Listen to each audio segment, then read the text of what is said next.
17 अगस्त 2025 को supreme court of Nepal ने एक ऐसा फैसला सुनाया जिसने पूरे मुल्क का नक्शा बदल डाला। फैसला ये था कि दुनिया की बड़ी सोशल मीडिया कंपनीज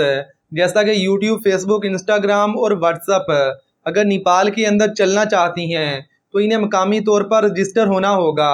वरना इन पर पाबंदी लगा दी जाएगी। शुरू में तो ये खबर एक आम कानूनी कदम समझी गई, लेकिन किसी ने सोचा भी नहीं था कि चंद दिनों बाद यही फैसला पूरे मुल्क को इनकलाब, खूनरेजी और सियासी हलचल की तरफ धकेल देगा।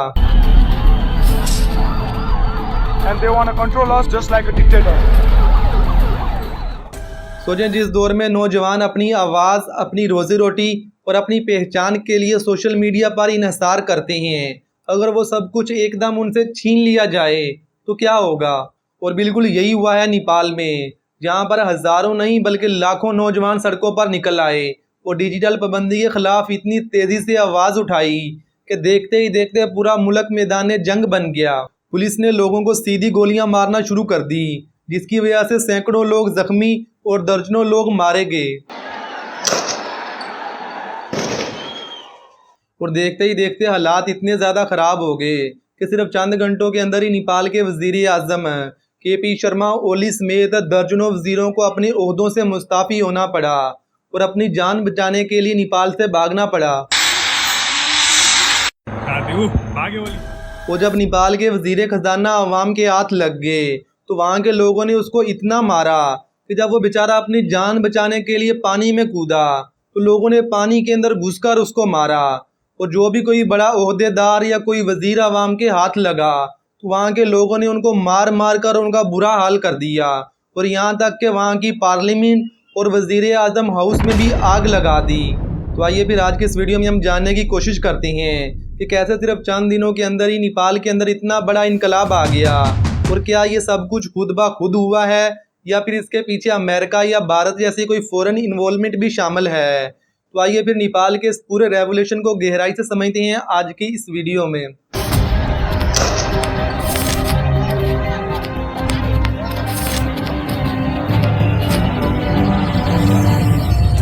नेपाल की सूरत हाल भी बिल्कुल पाकिस्तान की तरह है, जहाँ पर पिछले 30 साल से सिर्फ 2-3 पार्टियाँ ही रूल कर रही हैं और उन लोगों की आपस में ही नूरा कुश्ती चल रही है, जिसकी वजह से वहाँ पर गरीब लोग मज़ीद गरीब होते जा रहे हैं और अमीर लोग बादशाहों की तरह ज़िंदगी गुजार रहे हैं। पिछले कुछ महीनों में नेपाल के नौजवानों के अंदर एक अजीब गुस्सा देखने को मिला,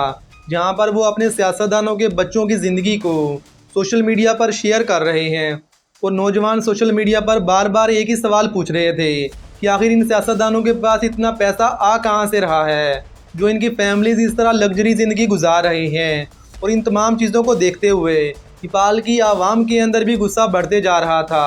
और वो मज़ीद इन तमाम चीज़ों को सोशल मीडिया पर हाईलाइट कर रहे थे, जिसकी वजह से नेपाल की हुकूमत ने सुप्रीम कोर्ट पर दबाव बनाकर 17 अगस्त 2025 को सुप्रीम कोर्ट से एक फ़ैसला ले लिया कि जितनी भी सोशल मीडिया एप्लीकेशन नेपाल के अंदर चल रही हैं, इन तमाम एप्लीकेशन को मकामी तौर पर रजिस्टर करवाना होगा। और फिर 25 अगस्त 2025 को नेपाल की काबीना ने एक दाखिली फ़ैसला मंजूर किया,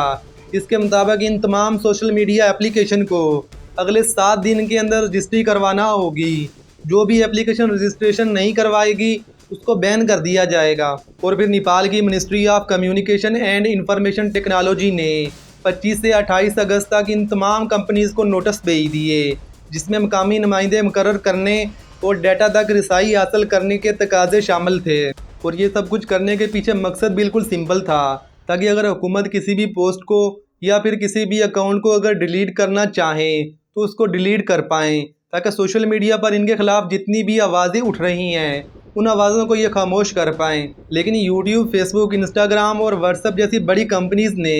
इस बात को ज़्यादा सीरियस नहीं लिया। वो सिर्फ टिकटॉक और वाइबर ने ही अपनी रजिस्ट्रेशन करवाई, जिसका नतीजा ये निकला कि 3 सितंबर 2025 की रात को नेपाल की हुकूमत ने टिकटॉक और वाइबर के सिवा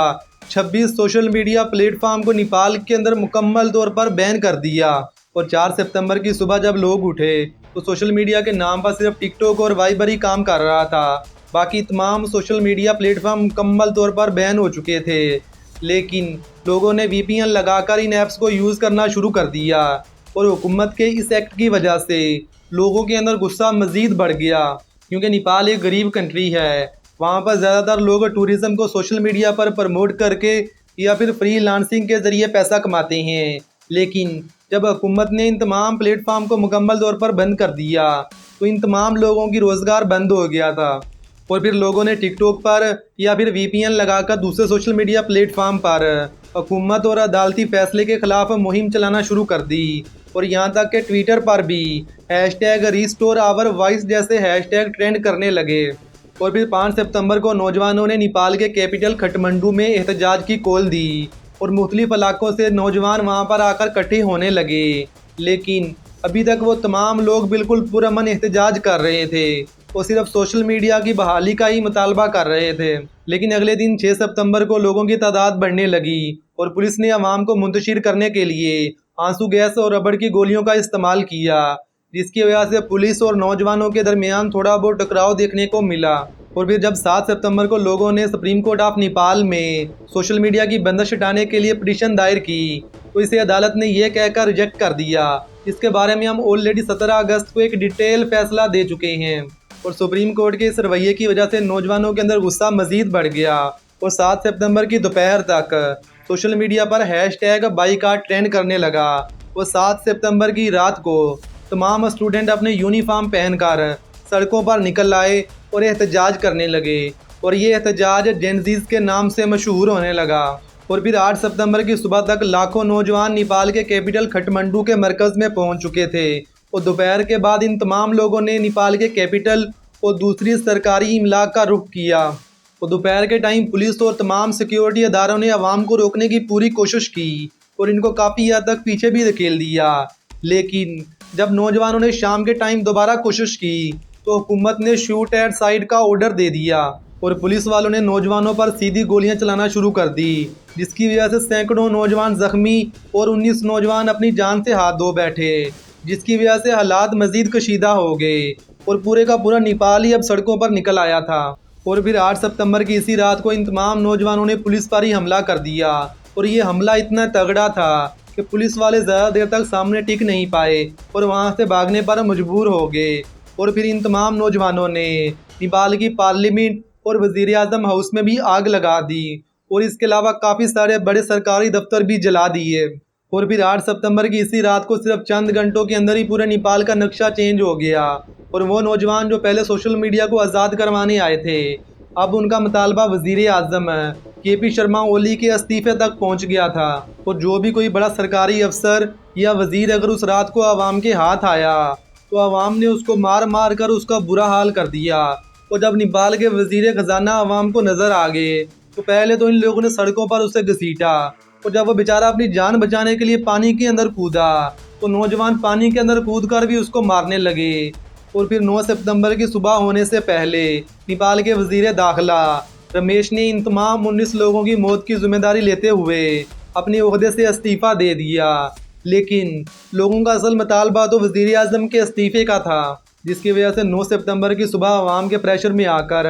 सिर्फ चंद घंटों के अंदर ही वज़ीर-ए-आज़म, वज़ीर दाखिला, वज़ीर सेहत, वज़ीर ज़राअत समेत दर्जनों वज़ीरों ने अपने ओहदों से इस्तीफ़ा दे दिया। और फिर वज़ीर-ए-आज़म एक हेलीकॉप्टर लेकर अपनी पूरी फैमिली समेत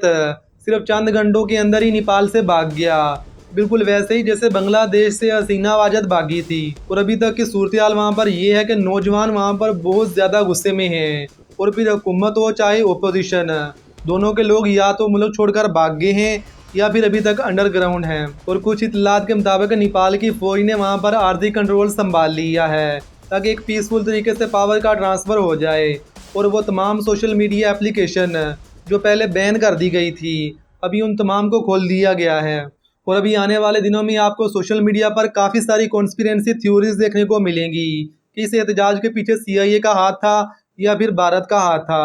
क्योंकि नेपाल के अंदर चाइना का इन्फ्लुएंस काफ़ी ज़्यादा हो गया था। तो अभी इस सारे मामले को लेकर हतमी तौर पर कुछ भी नहीं कहा जा सकता, क्योंकि वहाँ के आम लोग हुकूमत की करप्शन की वजह से